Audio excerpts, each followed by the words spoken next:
खाटू श्याम बाबा का प्रसिद्ध मंदिर राजस्थान के सीकर जिले में स्थित है। खाटू श्याम जी को भगवान श्री कृष्ण का अवतार माना जाता है। देश के करोड़ों लोग खाटू श्याम जी की पूजा करते हैं। खाटू श्याम जी मंदिर में हर वक्त भक्तों का तांता लगा रहता है और विशेष रूप से होली से कुछ दिन पहले सीकर जिले में खाटू श्याम जी का विशाल मेला आयोजित होता है, जिसमें राजस्थान सहित अन्य प्रदेशों के श्रद्धालु भी बाबा के दर्शन करने आते हैं।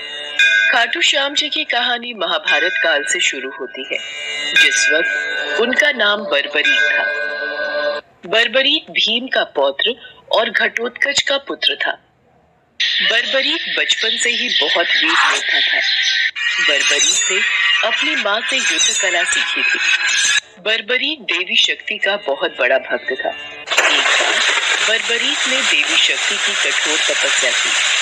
बर्बरीक की कठिन तपस्या को देखकर देवी शक्ति वहां प्रकट हुई। आंखें खोलो पुत्र। प्रणाम माते।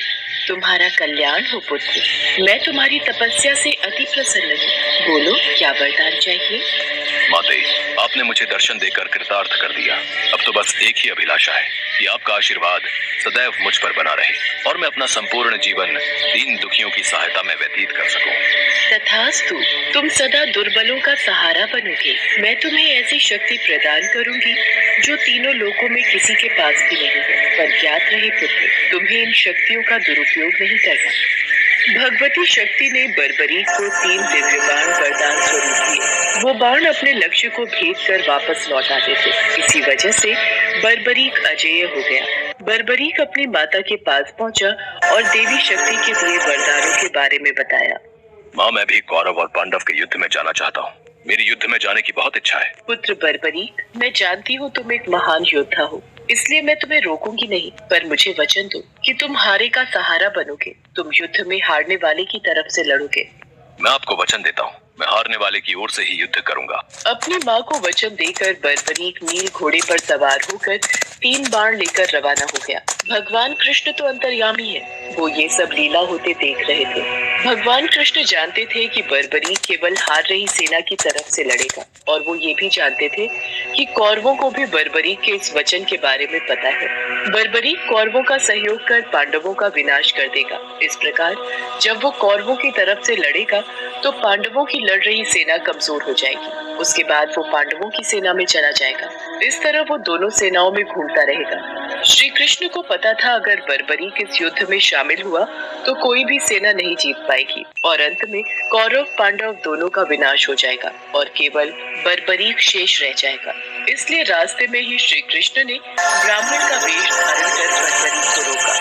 बर्बरीक को रोकने का अब एक ही उपाय है। मुझे बर्बरीक से उसके शीश का दान मांगना होगा। हे महावीर योद्धा, तुम कौन हो? ये कुरुक्षेत्र की रणभूमि है।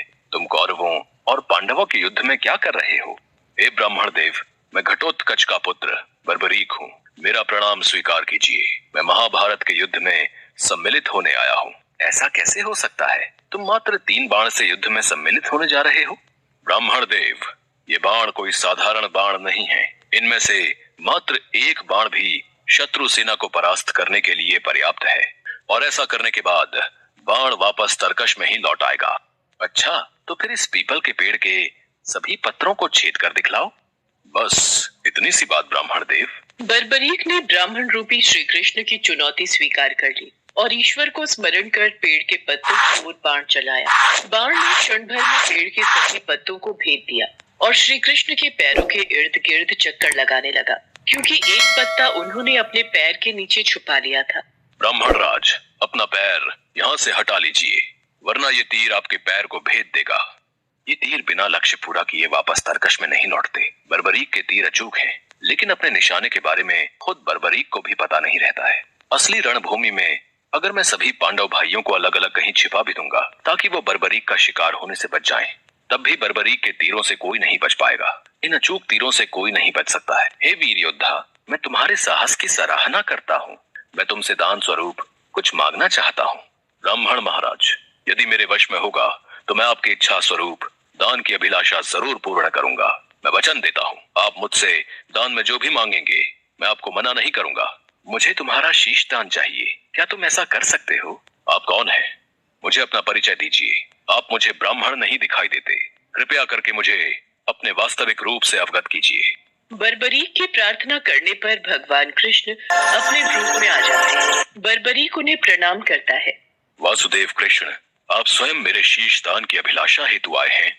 बर्बरीक, युद्ध भूमि की पूजा के लिए एक वीरवर क्षत्रिय के शीश के दान की आवश्यकता होती है और तुम महावीर महायोद्धा हो, अतएव मैं तुमसे शीश दान मांगता हूँ। हे वासुदेव कृष्ण, मैं आपको शीश दान अवश्य दूंगा, पर मेरी दो इच्छाएं हैं। पहली ये कि मेरी देह को आप स्वयं अग्नि देंगे, और दूसरी इच्छा ये कि मैं अंत तक इस युद्ध को देखना चाहता हूँ। ऐसा ही होगा वीर शीशदानी बर्बरीक। कलयुग में लोग तुम्हें हारे का सहारा बोलेंगे, तुम्हें श्याम नाम से पुकारेंगे। मेरे नाम से ही तुम्हारी कलयुग में पूजा की जाएगी। कलयुग में खाटू श्याम नाम से तुम्हारी पूजा होगी। फाल्गुन माह की द्वादशी को बर्बरीक ने अपने शीश का दान दिया। बर्बरीक को ब्रह्मा जी का श्राप था कि उनकी मृत्यु पृथ्वी लोक पर भगवान कृष्ण के हाथों ही होगी, तभी वो श्राप मुक्त हो सकता है। बर्बरीक का सिर युद्ध भूमि के समीप ही एक पहाड़ी पर सुशोभित किया गया, जहां से बर्बरीक ने संपूर्ण महाभारत का युद्ध देखा। युद्ध की समाप्ति पर पांडवों में ही आपसी बहस होने लगी कि युद्ध में विजय का श्रेय किसको जाता है। इस पर श्री कृष्ण बोले, तुम सबको आपस में विवाद में पड़ने की कोई आवश्यकता नहीं है। बर्बरीक का शीश संपूर्ण युद्ध का साक्षी है, अतएव उससे बेहतर निर्णायक भला कौन हो सकता है? ठीक है वासुदेव, फिर हम इस निर्णय को जानने के लिए बर्बरीक के पास ही चलते हैं। पौत्र बर्बरीक, तुमने तो युद्ध को बहुत ध्यान से देखा है, क्या तुम बता सकते हो हम सब वीरों में से इस युद्ध को जीतने का श्रेय किसे जाता है? श्री कृष्ण ने ही युद्ध में विजय प्राप्त कराने में सबसे महान कार्य किया है। उनकी शिक्षा, उनकी उपस्थिति, उनकी युद्ध नीति ही निर्णायक थी।